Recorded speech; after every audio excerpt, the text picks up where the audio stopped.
Most people have been caught in a pattern of defeat at some time in their lives. And these patterns of defeat can come to define our lives if we are not vigilant. We want to change. We have tried to change, but we have failed so many times that we start to think that we can't change. This is a blow to our self-esteem, which means that a pattern of defeat usually signifies the beginning of some form of self-loathing. We stop thinking about the best version of ourselves now and avoid anything that reminds us of it. We drown our defeat and sadness in anything that can distract us from what is really happening inside of us. We are hesitant to make New Year's resolutions because we doubt we have the strength to honor them. We start to think and read more about other people's lives as a way of escaping from our own lives. We drink more, eat more, sleep more, shop more, and seek more of every pleasure that can distract us from what is really going on within us. This discouragement of defeat leads us to the place where we don't want to be ourselves at all, let alone the best version of ourselves. While all of this is going on, we have the sense that something is wrong and something is whispering to us from within, but we ignore that voice. Paralyzed by the fear of failing again, we're afraid to hope. We are scared of subscribing to false hope, so we begin to despise anything to do with personal development and perhaps anyone committed to it.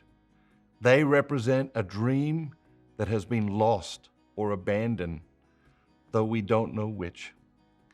At this moment of disillusionment and disgust, we become filled with profound questions about ourselves, but we avoid those questions. Inwardly, we are overwhelmed with all manner of self-doubt, but externally, we may pump up the signs of our confidence to compensate. We wonder to ourselves, why am I unable to change? Is it my fault, or is it just who I am? The answer, of course, is both. All of this goes on until we become so desperate that we are all but forced to change. The doctor tells you that if you don't lay off fried food, you'll die of a heart attack, or that if you don't stop smoking, you'll have to have a lung removed. Perhaps it is an increasing dependence on drugs or alcohol that overwhelms and debilitates people, bringing them to their knees in desperation. These are the lucky ones in many ways. It is sad how they had to come to it, but many alcoholics will tell you that their lives didn't begin until they hit rock bottom. But they will also tell you horrific stories from before they stopped drinking. Why are the people who come to radical forks in the road the lucky ones? Because most people never get to that point of desperation, and so they never change. It's said that an alcoholic must choose to live a spiritual life or to die an alcoholic death. There is nothing in between. If a change in diet becomes a life and death situation, most people become quickly motivated and resolved.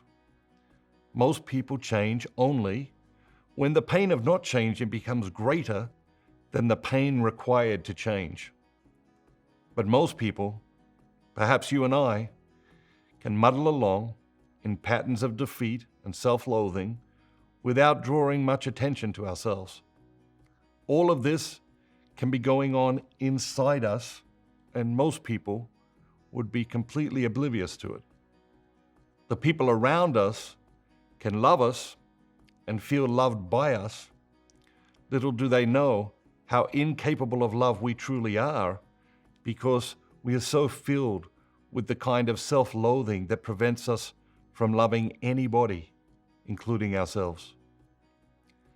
If someone does recognize our plight, it is probably because they have been in a similar situation. This person may try to reach out to us or challenge us, but now we take refuge behind the great excuse. This is who I am. As with most lies, if you tell it often enough, you will start to believe it. And as we grow more and more comfortable with the lie and less comfortable with ourselves, we begin to add emotional manipulation to situations like this by adding, "Why can't you just love me for who I am?"